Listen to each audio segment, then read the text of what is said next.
Hello everyone, here I am with a new video for you all. Now I am not sure कि आप में से कितने लोगों को ये चीज़ ऑलरेडी पता है, बट अगर नहीं भी पता है तो अभी तक कोई देर नहीं हुई है. बस ये वीडियो को एकदम ध्यान से एंड तक देखना.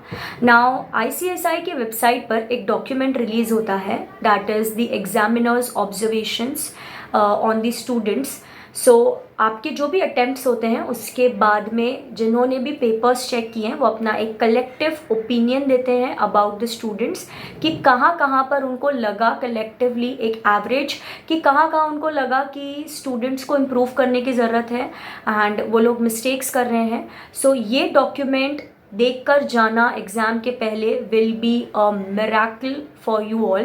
एंड अगर आपने वो गलतियाँ आइडेंटिफाई करके उनको इम्प्रूव कर लिया इस पीरियड में, so it would be best thing for you all and you can definitely score some extra marks in your subject and you can pass the exam. आपको अच्छे से पता होगा कि अपने एग्ज़ाम में एक एक मार्क कितना ज़्यादा कीमती होता है. एक एक मार्क के लिए हम फाइट करते हैं and yes it is very important for us. So yes, मैंने सोचा कि क्यों ना मैं अपने व्यूअर्स के साथ ये एग्जामिनर्स के जो ऑब्जर्वेशंस हैं वो शेयर करूं, उनके साथ डिस्कस करूं, so that it can benefit you in your upcoming exams. So now without any further ado let's start the video. So yes, ये है एग्जामिनर्स के ऑब्जर्वेशन जो मैंने आपके लिए डाउनलोड किया है. ये अपना एग्जीक्यूटिव का group number 1 which is the subject called as JIGL. यहाँ पे ओवरऑल परफॉर्मेंस उन्होंने हमको एवरेज दिया है. Okay, then they are checking, you can see from this, they are checking two things from you, which is your conceptual understanding and analytical skills. So whenever you get any question in your paper, two things are expected. One is conceptual understanding and second is your analytical skills. So conceptual understanding means जब आप question देख रहे हो क्या आपको समझ में भी आ रहा है कि इस question में exactly पूछा क्या गया है. And your analytical skills means when you are giving a professional exam, आपसे ये expected नहीं है कि question का आप सीधा सीधा आंसर लिख दो. आपसे expected है कि आप उसमें कुछ ब्राउनी पॉइंट्स ऐड करो. ब्राउनी पॉइंट्स ऐड करने का मतलब होता है to have a 360 degree view of your subject. वो तभी आएगा जब आपने उस सब्जेक्ट को सिर्फ पढ़ा नहीं है, उस पर आपको कमांड है. कोई भी सब्जेक्ट पर कमांड कैसे लाते हैं तो उसके लिए हमने सब्जेक्ट वाइज स्ट्रैटेजीज भी अपने चैनल पर बना रखी हैं, तो आप डेफिनेटली देख सकते हो. सो आपको एक 360 डिग्री व्यू रखना है and you should have good analytical skills. But यहाँ पे आप देख सकते हो स्टूडेंट्स के एनालिटिकल स्किल्स एंड कंसेप्ट्स ये एवरेज दिए गए हैं. ओ गुड. क्वेश्चन नंबर 4A में उन्होंने आपको गुड रिमार्क दिया है. बाकी मेजॉरिटी आप देख सकते हो the conceptual understanding and analytical skills of students are given as average in JIGL paper. Now coming to second paper which is are company law and practice. यहाँ पे भी overall performance you can see is average. So आपको अगर हट के दिखना है from the other student, see हम लोगों को परसेंटेज, हमारा प्रोफेशनल एग्जाम में जो परसेंटेज है वो बहुत कम आता है. सो इफ़ यू वॉन्ट कि 100 स्टूडेंट्स में से अगर 7 स्टूडेंट्स को सिलेक्ट कर रहे हो, उसमें आप एक होने चाहिए, तो आप में ऐसा क्या है जो आपको सिलेक्ट किया जाए. So you should be standing out from the other 93 students, only then you will be selected in that top 7. So उसके लिए आपको कुछ ब्राउनी पॉइंट्स आपके अंदर होने चाहिए which will be very helpful for you to pass the exams. तो अभी यहाँ पे आप देख सकते हो मेजॉरिटी स्टूडेंट्स का जो परफॉर्मेंस है वो एवरेज है. Means they are not having good conceptual understanding and analytical skills. So जब आप पढ़ रहे हो ना, रट्टोफिकेशन पे फोकस मत करना, conceptual understanding and analytical skills पे फोकस करना. एनालिटिकल स्किल्स आप बढ़ा सकते हो by referring to your guideline answers. Means अगर एक चैप्टर कंप्लीट हो गया तो उसके बाद आप अपने गाइडलाइन आंसर्स उसी समय उस चैप्टर के गाइडलाइन आंसर्स रेफर करो फॉर प्रीवियस 4 to 5 अटेम्प्ट्स. इससे आपका जो एप्लीकेशन ऑफ नॉलेज है वो बहुत अच्छा हो जाएगा. मैंने पहले भी एक वीडियो बनाया था कि CS एग्जाम्स पास करने के लिए you need a cap approach, that is knowledge, application and presentation. So ये तीनों चीज़ों पर आपको फोकस करना है. सो यहाँ पे भी आप देख सकते हो majority students are just having an average understanding of the concept. बहुत कम जगह उन्होंने गुड दिया है for some questions. Then in SBILL, again in SBILL students are performing really average. So yes, आपको इस चीज़ पे फोकस करना है. डो नॉट गो फॉर रट्टोफिकेशन प्लीज़. ओके, एंड CAFM में तो आप देख सकते हो everywhere they have given average and average. Okay, then ये अपना ग्रुप 2 आ जाएगा. आप ओवरऑल मैं बेसिक में अगर आपको बोलूँ एक ओवरव्यू लें तो हर जगह आपको एवरेज ही दिख रहा है. हाँ, ECIPL में I can see some goods. Okay यहाँ पे गुड रिमार्क्स है, means people are doing well in ECIPL, but what about other subjects. अच्छा ये टैक्सेशन जो सबका फियर है, यहाँ पे आप देख सकते हो टोटली एवरेज है, टोटली एवरेज मीन्स गुड तो किसी में मिला नहीं है, किसी मतलब कोई भी पर्टिकुलर क्वेश्चन में गुड रिमार्क किसी को मिला ही नहीं है। सो एक ओवरऑल ये परसेप्शन है ऑफ द एग्जामिनर्स कि स्टूडेंट्स जो हैं वो एवरेज हैं इन टैक्सेशन। तो अगर आप टैक्सेशन वाले पेपर में थोड़ा सा एक्स्ट्रा एफर्ट डालते हो तो definitely you can stand out from the crowd. So आपको इन चीज़ों का डेफिनेटली ध्यान रखना है। Now coming to some basic कुछ गाइडेंस नोट्स दिए हुए हैं इन्होंने। ये तो CS प्रोफेशनल आ गया, CS प्रोफेशनल का भी आप रेफ़र कर सकते हैं यहाँ से। You will get a good idea that आपको कहाँ पर वर्क करने की ज़रूरत है। ओके देन मैं एकदम आपको लास्ट पेज पे लेके जाती हूँ। Here generic comments. So the candidates are advised to understand and analyse the question yes before attempting the same. अब होता क्या है ना, 3 घंटे हैं अपने पास, तो हम लोग क्या करते हैं, सीधा पेपर बस उठा के चालू कर दिया लिखना, बिना ये सोचे समझे कि हम लिख क्या रहे हैं। तो आपको वो जो स्टार्टिंग के 15 मिनट्स मिलते हैं ना, that is really very crucial. उसमें आप एनालाइज करो कि आपको इस क्वेश्चन में क्या लिखना है एंड क्या आपके ब्राउनी पॉइंट्स होने वाले हैं, या आपको 15 मिनट्स में आप प्रॉपर स्ट्रैटेजी बना के ही जाना। एंड इवन 15 मिनट स्ट्रैटेजी भी आपको इस चैनल पे मिल जाएगा कि आपको 15 मिनट्स का बेस्ट यूटिलाइजेशन कैसे करना है। देन सेकेंड इन्होंने लिखा है properly read and understand the language of the question.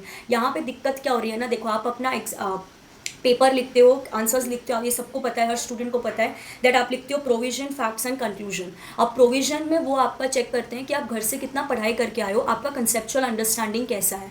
Facts में वो लोग चेक करते हैं कि आपको क्वेश्चन कितना समझ में आया है, एंड कंक्लूजन में वो चेक करते हैं आपका एनालिटिकल स्किल्स कि आप अपने कंसेप्ट को किस तरीके से फैक्ट्स पर लगा के एक सही आंसर दे सकते हो। तो आपको तीनों चीज़ों को प्रॉपरली बैलेंस करना होता है। But the problem with the students is कि वो लोग फैक्ट्स क्वेश्चन में जो दिया है ना एग्जैक्ट छाप देते हैं without even thinking and without even reading कि फैक्ट्स आपको किस तरफ लेके जा रहा है, किस तरीके का क्वेश्चन पूछा गया है। आपको आप सिर्फ एक वर्ड पकड़ लेते हो, आपको वो वर्ड दिखा, आपने आंसर लिख दिया।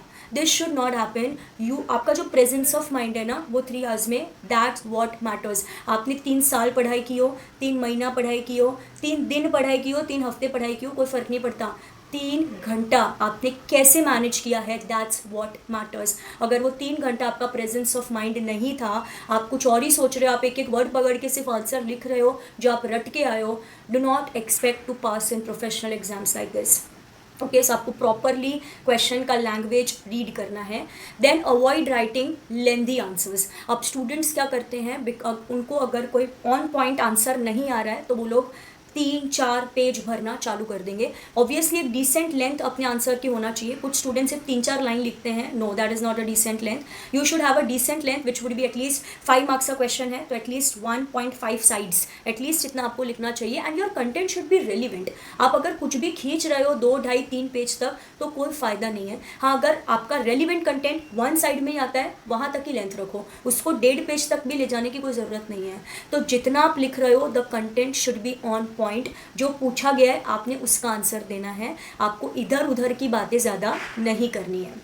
Then improve the drafting and presentation skills. Definitely मैंने भी बोला था अपने वीडियो में, knowledge, application and presentation you have to follow that. But दिक्कत लोगों के साथ ये है कि एंड तक लोग नॉलेज में ही अटके रह जाते हैं, कंसेप्चुअल क्लैरिटी नहीं होती कि एप्लीकेशन प्रेजेंटेशन पे जाने का तो टाइम ही नहीं है इनके पास। ठीक है, so presentation skills are also very important. We are soon going to come with a video कि आप किस तरीके से अपना पेपर प्रॉपरली प्रेजेंट कर सकते हो to fetch some extra marks in your exams. And even मैं जो स्ट्रैटेजी लेकर आऊँगी फॉर कंपनी लॉ, उसमें भी मैं आपको बताऊँगी कि किस तरीके से आप अपना application and presentation skills improve कर सकते हैं। Then focus on entire syllabus instead of selective study. मैंने आपको अपना संजीवनी स्ट्रैटेजी में भी यही चीज़ बोली है कि A, B and C 3 categories भले ही हमने बना दी because we have limited time now, but that doesn't mean कि आप C कैटेगरी स्किप करके चले जाए। आप अगर ध्यान से देखोगे रिसेंट वाला पेपर जून 24 का, ICSI is not focusing on some selective chapters, they are focusing on the entire syllabus. सारे चैप्टर्स में से एक ना एक क्वेश्चन तो आता ही है। So you should make sure that you are covering full syllabus. अगर आप बॉटलनेक सिचुएशन पे और एक कुछ ऐसा एक एंड सिचुएशन ऐसा बन गया है आपके साथ कि आपको एक पर्टिकुलर चैप्टर छोड़ना पड़ रहा है, तो भी पूरा मत छोड़ना, उसमें से एटलीस्ट एक पैराग्राफ आप पढ़ लेना। And do not skip any chapter and attempt full 100 marks. तो उस चैप्टर से अगर कोई क्वेश्चन आया भी ना, at least we have 1 paragraph to write. Okay, do not skip any chapter entirely, please make sure this. Then write specific answers to the question rather than covering the general points. Yes, अभी like for example उन्होंने आपको question पूछा on sweat equity shares, तो आपको section 54 लिखना है, but अभी कुछ स्टूडेंट्स उसमें शेयर क्या होता है ये डिफाइन करने बैठ जाएंगे। अब स्वेट इक्विटी शेयर में कितने सारे टॉपिक्स हैं, दे हैव एम्प्लॉय का डेफिनेशन अलग से है, स्वेट इक्विटी शेयर्स की कंडीशंस अलग से है। आपको पूरा स्वेट इक्विटी शेयर लिखते नहीं बैठना है, आपको वो लिखना है जो स्वेट इक्विटी शेयर सेक्शन 54 से जो रेलिवेंट कंटेंट पूछा गया है वो आपको प्रोविजन में बिठाना है, फिर आपने फैक्ट लिखना है and then you have to write the conclusion. Okay, so be specific in your answers and yes, be updated with the latest amendments जो भी आ रहे हैं प्लीज़ अपडेटेड रहो। सप्लीमेंट्स भी इशू किया है ICSI ने, वहाँ से भी आपको अमेंडमेंट्स मिल जाएंगे। सो आपको नॉन अमेंडेड चीज़ें नहीं लिखनी है because it creates really a very negative impression on the examiner. Then refer guideline answers uploaded by the institute on the website. आपका एक चैप्टर पढ़ के हो जाए तो आप पिछले 4 to 5 अटेम्प्ट्स के जो भी उस चैप्टर से जो भी क्वेश्चन आए थे वो आप क्वेश्चन पहले रीड करो, उसको दिमाग में आपको लिखना नहीं है, दिमाग में ओरली सॉल्व करो एंड गाइडलाइन आंसर से कंपेयर करो कि आप किधर लैग कर रहे हो and then you can on a sheet of paper you can just write the answer writing tips for yourself. ये सारी वो चीज़ें हैं जो मैंने खुद ने की थी एंड मैं आपके साथ शेयर कर रही हूँ अभी। Okay, then refer the study material and reference books, वो तो ठीक है, जो भी सप्लीमेंट्स वगैरह हैं। हाँ, सप्लीमेंट्स से एक चीज़ याद आई मुझे, जो अपना December 24 का सप्लीमेंट है वो एक बार रीड करना, बट जो पुराना सप्लीमेंट होता है ना June 24 का पिछले अटेम्प्ट का, वो सप्लीमेंट ज़्यादा इंपॉर्टेंट है। तो जो पिछले अटेम्प्ट का सप्लीमेंट होता है वो इस अटेम्प्ट में आने का चांस ज़्यादा होता है, तो वो थोड़ा ज़्यादा अच्छे तरीके से करना। और अगर सप्लीमेंट नहीं भी हुआ तो भी इट्स फाइन, बस आपका जो कंटेंट है जितना आपने पढ़ा है ना उस पर कॉन्फिडेंस रखो। भले ही आप पूरा 100% नहीं पढ़ पाए हैं, बट जितना आपने कवरेज किया है उतना पढ़ो, उतने पे कॉन्फिडेंस रखो एंड लाइक कोई भी चैप्टर आपने नहीं छोड़ना। हाँ, चैप्टर के अंदर कुछ कंटेंट रह गया, देखो कंटेंट इज़ अनलिमिटेड, कोई कंटेंट रह गया कोई बात नहीं, बट एटलीस्ट पूरा का पूरा चैप्टर मत छोड़ के जाना। Dough not go for selective study. Okay, ऐसा नहीं कि आप सिर्फ ए कैटेगरी बी कैटेगरी पढ़ के चले गए। ये कैटेगरीज़ कोई एकदम फिक्स कैटेगरीज़ नहीं है, ये कोई इंस्टीट्यूट से कैटेगरीज़ बन के नहीं आई है, कोई वेटेज नहीं होता प्रोफेशनल एग्जाम में कोई पर्टिकुलर चैप्टर का। सो you should B smart enough while handling your paper and you should cover full 100% all the chapters, full syllabus, ठीक है। यस, ये कुछ यहाँ पर गाइडलाइंस दी है, बाकी तो ये तो ठीक है, ये कुछ नहीं है। ओके, यस, सो ये कुछ थे observations which were given by the examiners जो मुझे आपके साथ शेयर करना था so that it can help you in your upcoming attempt. तो याद रखना दो चीज़ें, conceptual understanding and analytical skills एकदम आपको तगड़ा रखना है एंड इसके साथ ये कुछ जेनरिक कमेंट्स हैं, चाहिए तो इसका एक स्क्रीनशॉट, एक फ़ोटो लेके रख देना एंड ये चीज़ अपने दिमाग में अपनी प्रिपरेशन के टाइम पर अपने आप को बार बार याद दिलाते रहना कि आपको ये पॉइंट्स पर प्रॉपरली फोकस करके ये वाली गलतियाँ आपको एग्ज़ाम में नहीं करनी है। Hope this video was helpful for your, all the best and अच्छे से मन लगाकर पढ़ाई करते रहो। My all good wishes are with you. See you in the next video.